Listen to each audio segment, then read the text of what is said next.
Medical store ખોલો અને દર મહિને 70,000 થી લાખ રૂપિયા જેટલી કમાણી કરો. શું દોસ્તો તમને લાગે છે કે મેડિકલ સ્ટોર ની અંદર કેટલી કમાણી છે? દોસ્તો આજના વિડીયોમાં હું વાત કરીશ કે મેડિકલ સ્ટોરમાં રિયલમાં કેટલી કમાણી છે અને તેનાથી ફાર્માસિસ્ટને શું શું અસર પડી છે તેના વિશે પણ વાત કરીશ. આ ઉપરાંત રિટેલ મેડિકલ સ્ટોર વાળાને શું શું અસર પડી છે તેના વિશે પણ વાત કરીશ. Hi guys, welcome to my channel medicine knowledge. I am Harshad Pachal, pharmacy. દોસ્તો મેડિકલની અંદર કહેવામાં આવે કે તેની અંદર 50% થી 70% જેટલું પ્રોફિટ માર્જિન હોય છે એવું મેં લોકોના મોઢાથી સાંભળ્યું છે. જ્યારે હું નાનો હતો ત્યારે હું કોઈ પણ દવા લેવા જતો ત્યારે લોકોના મોઢામાંથી સાંભળ્યું છે કે મેડિકલ ફિલ્ડની અંદર 50% થી લઈને 70% જેટલું માર્જિન હોય છે. તો દોસ્તો શું તે શક્ય છે? તો તેના વિશે પણ હું આજ વાત કરીશ, કારણ કે હું આજે ફાર્માસિસ્ટ છું અને અમારી હાલત આજે કેવી થઈ છે તેના વિશે પણ વાત કરીશ. તો દોસ્તો જો તમને કોઈ તાવ આવ્યો હોય, તમને ખાંસી થઈ ગઈ, શરદી થઈ ગઈ હોય કે કફ થઈ ગયો, ત્યારે તમે કોઈ પણ રિટેલ મેડિકલ સ્ટોરમાં જાઓ છો, જે તમારા ઘરની બહાર હોય, શેરી બહાર હોય, ત્યાં તમે દવા લેવા જાઓ છો. જે મેડિકલ પર બેઠો છે તે ફાર્માસિસ્ટ છે, ના કે કોઈ આમ આદમી છે. કારણ કે દોસ્તો તે ફાર્માસી કરીને આવ્યો છે, તેના કારણે તે તમને દવા આપી શકે છે.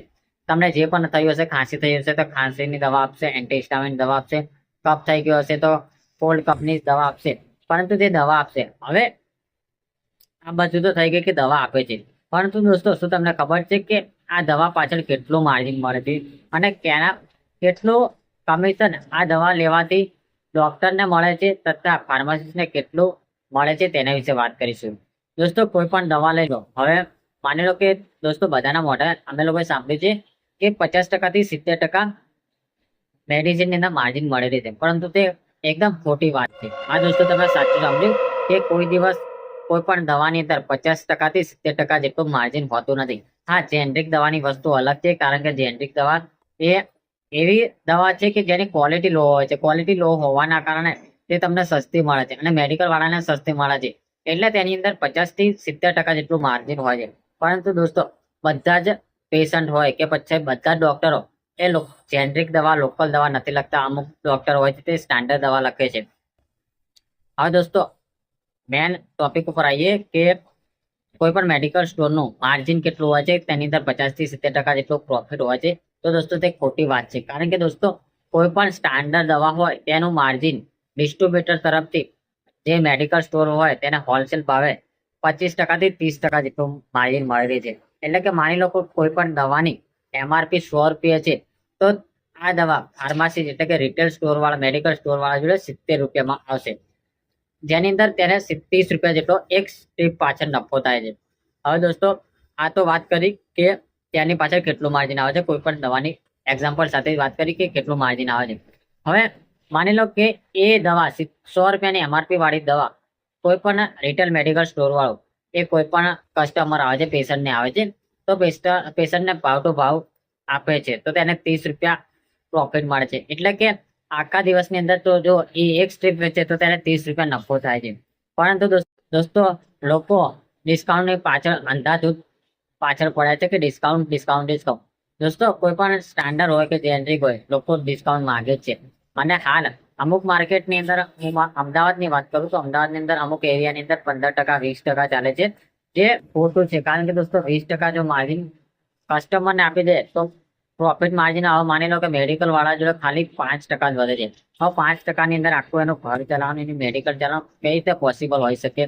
તો માની લો કે કોઈ કસ્ટમર આવે છે તો તેને તે ભાવ ટુ ભાવ આપી દે તો અલગ વસ્તુ છે, પરંતુ કસ્ટમર માંગે છે કે મને ડિસ્કાઉન્ટ જોઈએ તો 10% આપી દે, તો આ 10%ની પાછળ એના જે 10 રૂપિયા જતા રહે છે. હવે વધ્યા 20 રૂપિયા.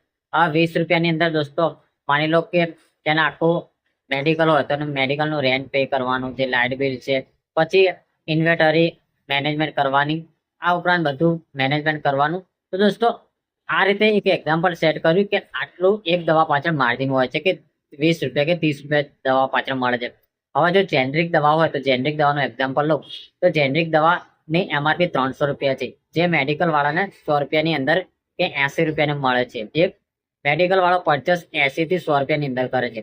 હવે કોઈ પણ પેશન્ટ આવ્યો કે પછી કોઈ પણ રેન્ડમલી કોઈ કસ્ટમર આવ્યો કે જેને ફેસ વોશ કે ક્રીમ જોઈએ છે કે ડાયાબિટીસની દવા જોઈએ છે, આ જેનરિક હશે એટલે મેડિકલ વાળો કીધા વગર એમને 10%, 20% ડિસ્કાઉન્ટ આપી દે છે. કારણ કે જેનરિક છે એટલે એને ખબર છે કે કસ્ટમરને MRP કોઈ પણ જેનરિક દવાની MRP વધારે હોય છે, એટલે તે ₹20 ₹30 એમાં મુફ્ત આપી દે, એટલે કે 300 રૂપિયાની MRP વાળી દવા હોય એ તેમને 270 કે 250 રૂપિયામાં આપી દે છે.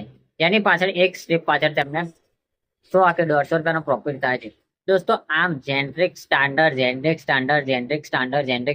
કરતા કરતા આખા દિવસનો મેડિકલ સ્ટોર વાળાનો રેશિયો કહેવામાં આવે કે સવારે 10 વાગે તે મેડિકલ ખોલે અને રાતે 12 થી 1 વાગ્યા સુધી બેસે, અને જો કાઉન્ટર એનો 15 થી 20 હજારનું કે કહેવામાં આવે, હાલ તો દોસ્તો પોસિબલ નથી કે કાઉન્ટર 20 થી 15 હજાર રૂપિયા થાય, પરંતુ આપણે એક્ઝામ્પલ આપીએ કે આખા દિવસનું કાઉન્ટર એનું માની લો કે 5,000નું પણ થયું, તો જો ડિસ્કાઉન્ટ આપ્યા વગર પેલો ધંધો કરતો હશે તો તેનું રોજનું એનો બચત કહેવામાં આવે કે કેટલા ટકા તેને પ્રોફિટ થયું, તો 10% જેટલો પ્રોફિટ થાય છે. એટલે કે તેને આખા દિવસની અંદર 500 થી 700 રૂપિયા પ્રોફિટ થયું, એટલે કે એક દિવસની અંદર જે નોર્મલ માણસનો પગાર હોય એટલો પગાર નીકળી જાય છે.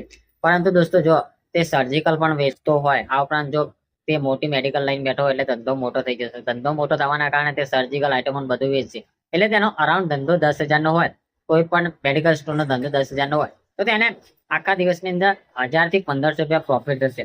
હવે દોસ્તો આ 1,000 થી 1,500 રૂપિયા એકલું પ્રોફિટ છે કોઈ પણ દવા પાછળનો, બધી દવાનું મેળવી, પણ તેની પાછળ ખર્ચો જોવા જઈએ તો લાઇટ બિલ છે, ટેક્સ બિલ છે, આ દુકાનનું ભાડું 30,000 ભરતો હોય, 30,000 ભરવું પડે, એટલે અરાઉન્ડ કહેવામાં આવે કે ટોટલી દોસ્તો સરવાળો કરવા જઈએ કે છેલ્લા એન્ડિંગની અંદર, મહિનાના એન્ડિંગની અંદર તમે સરવાળો કરવા જઈએ તો મેડિકલ સ્ટોરનો પ્રોફિટ કહેવામાં આવે કે તેને પ્રોફિટ કેટલું થાય છે, તો 50,000 થી 40,000 જેટલો પ્રોફિટ થાય છે. દોસ્તો તે રેશિયો કાઢવા જઈએ તો દોસ્તો આખા ધંધાનો 20 થી 30% જેટલું તેને માર્જિન મળી રહે છે.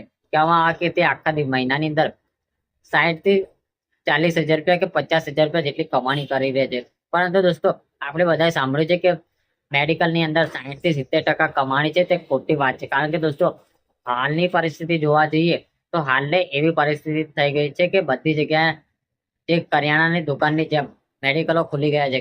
અમુક મેડિકલો એવા છે કે જે લોકો ઇન્વેસ્ટ કરે છે, ઇન્વેસ્ટ કરવાના કારણે જે ફાર્માસિસ્ટ છે ફાર્માસિસ્ટને રાખીને કમાણી કરી રહ્યા છે. હવે દોસ્તો કોઈ પણ રિટેલ મેડિકલ સ્ટોરમાં તમે જશો તો દવા લેશો તો તેની અંદર MRP લખેલી હશે. MRP થી OTC વસ્તુ હોય તમને ડિસ્કાઉન્ટ વગર આપશે, એટલે એની OTC ની અંદર અમને ખાલી 3% થી 4% માર્જિન મળી રહે છે, તો તેની અંદર લેવાનું છે. અને આખા મહિનાની અંદર ધંધો કરે તો તેને 60 થી 70,000 રૂપિયા કમાણી છે. માની લો કે તેને કોઈ બીજું પરચેસ કરવું પડે છે, માની લો કે એવી ડ્રગ્સ પરચેસ કરવી પડે છે કે જેને અંદર ખોટ ખાવી પડે છે. હવે માની લો કે દોસ્તો આ તો થઈ ગઈ કે આટલું પરચેસ છે ને, આ તો વાત કરી કે આટલું પ્રોફિટ મળી રહે છે કે 50,000 થી 60,000 રૂપિયા પ્રોફિટ મળે, પરંતુ દોસ્તો તેની સાથે ખોટ પણ એટલી થાય છે. ખોટની વાત કરીએ તો એક્સપાયરી, દર મહિને અમુક દવાઓ એક્સપાયર થઈ જાય છે કે જે કોઈ કસ્ટમરે મંગાવ્યું અને લઈ ના જતો હોય. આ ઉપરાંત ત્યાં એ એરિયામાં ઓછી ચાલતી હોય, 5,000-5,000ના ઇન્જેક્શનો એક્સપાયર થતા મેં જોયા છે. અમુક 3,000-3,000ના ઇન્જેક્શન ટેબ્લેટો થતી મેં એક્સપાયર થતી જોયેલી છે. કારણ કે હું ફાર્માસી છું, મને ખ્યાલ છે કે કેવી દવાઓ એક્સપાયર પણ થાય છે, અને 5 રૂપિયાની દવા પણ એક્સપાયર થતી જોવા મળે છે. એટલે અરાઉન્ડ તમે રેશિયો કાઢો તો આખા મેડિકલ સ્ટોરનો માર્જિન જે મેડિકલ વાળો હોય તેને 40,000 થી 50,000 રૂપિયાની કમાણી થાય છે. એ પણ દોસ્તો તે આખો દિવસ બંધ કરી અને મેડિકલ લઈને બેઠો હોય, એટલે ના તો તહેવાર જોવા પડે છે, ના તો કહેવામાં આવે કે વાર છે તહેવાર છે તે માનવા મળે છે. કારણ કે મેડિકલ છે એટલે દોસ્તો કોઈ પણ ટાઈમે ઇમરજન્સી આવી શકે છે.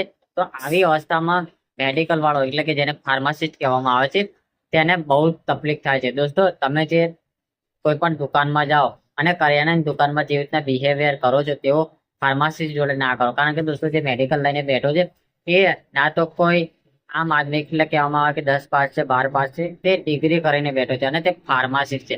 તમે હંમેશા યાદ રાખો કે જે મેડિકલમાં જે ભાઈ બેઠો હોય કે લેડીઝ બેઠી હોય તે ફાર્માસી છે, તેનું માન આપો અને માન જળવાઈ રહે તેવી રીતે દોસ્તો તેના જોડે વાત કરો. જો તમને ડિસ્કાઉન્ટ ના આપે, માની લો કે કોઈ એવી વસ્તુ છે કે એમાં તે ડિસ્કાઉન્ટ નથી આપી શકતો, તો તેની મજબૂરી હોઈ શકે છે. અને તમે સમજો કે ફાર્માસિસ્ટની વેલ્યુ શું છે અને તેના પછી તેને કહો કે ભાઈ મારે દવા જોઈએ તો તમે કેટલું ડિસ્કાઉન્ટ આપશો, અને તમને જેટલું બને એટલું તમે ડિસ્કાઉન્ટ આપી શકો છો.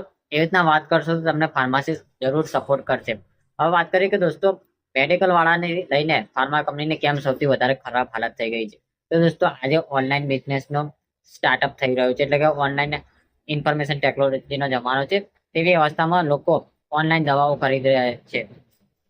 ઓનલાઈન દવાની અંદર એ લોકોને ખબર નથી હોતી કે ડ્રગ્સની અંદર ઓરિજિનલ ડ્રગ્સ વપરાવાની છે કે સાચી દવા છે કે ખોટી દવા છે, તેઓ આડેધડ ડિસ્કાઉન્ટની પાછળ ભાગી રહ્યા છે. હવે કોઈ પણ માની લો કે કોઈ પણ કંપની વાળો જે મેડિકલ લઈને બેઠો નથી, પરંતુ જે ઓનલાઈન બિઝનેસ કરે છે જેની અંદર તે 25% માર્જિન આપે છે.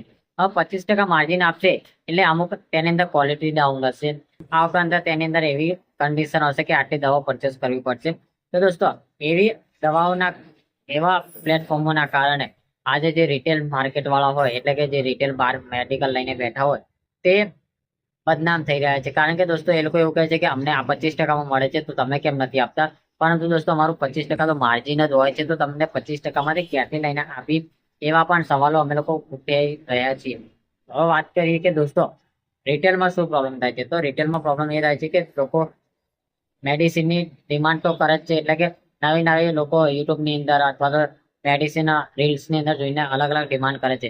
અને જે ફાર્મા કંપની વાળા મેડિકલ વાળા પહોંચી નથી વળતા, તેના કારણે તેમને બાઉન્સ જાય છે, એટલે કે દવાઓ કસ્ટમર ઓછી લેવા આવે છે. આવી બધી અવસ્થાઓના કારણે દોસ્તો મેડિકલ એ ખતરામાં મુકાઈ રહ્યું છે. પહેલા કહેવાતું હતું કે મેડિકલની અંદર કમાણીની એ સૌથી વધારે છે. તે જે કોવિડની અંદર સૌથી વધારે લોકોએ કહેવામાં આવે કે બે ધડક કમાણી કરી લીધી છે, પરંતુ કોવિડ પછીનો જે પ્રોબ્લેમ ફેસ કરવો પડે છે એ તમે પણ નહીં જોયું હોય એવા ફાર્માસિસ્ટની હાલતો થઈ ગઈ છે. તે લોકોને અમુક દુકાનનું ભાડું પણ નીકાળવું મુશ્કેલ પડી રહ્યું છે. તો દોસ્તો હું તમને આગ્રહ રાખીશ કે તમે ડિસ્કાઉન્ટની પાછળ ના ભાગો અને જે મેડિકલમાંથી મળે તે તમે લઈ શકો છો. તમને જે પણ પોસિબલ હોય તેટલું 10% તો 10% આપે છે, તેનાથી સંતોષ માનો અને કોઈ પણ ખોટી દવામાં ફસાશો નહીં. દોસ્તો આજના વિડીયોમાં મેં ચોખ્ખે ચટ વાત કરી કે મેડિકલ સ્ટોરની અંદર કેટલી કમાણી હોય છે. કારણ કે દોસ્તો આખી મેડિકલ સ્ટોર લઈને જે મેડિકલ વાળો બેઠો હોય તેની વાત કરી કે કોઈ પણ દવાની સ્ટાન્ડર્ડ દવા હશે તેનો ટોટલી વેલ્યુ કાઢવામાં આવશે, તો તેની અંદર પ્રોફિટ માર્જિન મેડિકલ વાળાનું કહેવામાં આવે કે 25 થી 30% હોય છે. તો દોસ્તો હું તમને કહીશ કે તમે કોઈ પણ દવા લો તેને પહેલા તેના જો મેડિકલ વાળા હોય તેના જો તમે 10% ડિમાન્ડ કરો કે 10% તમને આપી શકે, એનાથી વધારે તમે ડિમાન્ડ ના કરતા અને તેને જો ઝઘડો ના કરતા. તો દોસ્તો આજના વિડીયોમાં આપણે વાત કરી કે મેડિકલ લાઈફની અંદર કેટલું માર્જિન હોય છે તેના વિશે વાત કરી. તો દોસ્તો મારો વિડીયો કેવો લાગે, સારો લાગે તો શેર કરો, સબસ્ક્રાઈબ કરો અને કમેન્ટ કરો. તો વિડીયોમાં નવા વિડીયો સાથે ફરી મળીશ.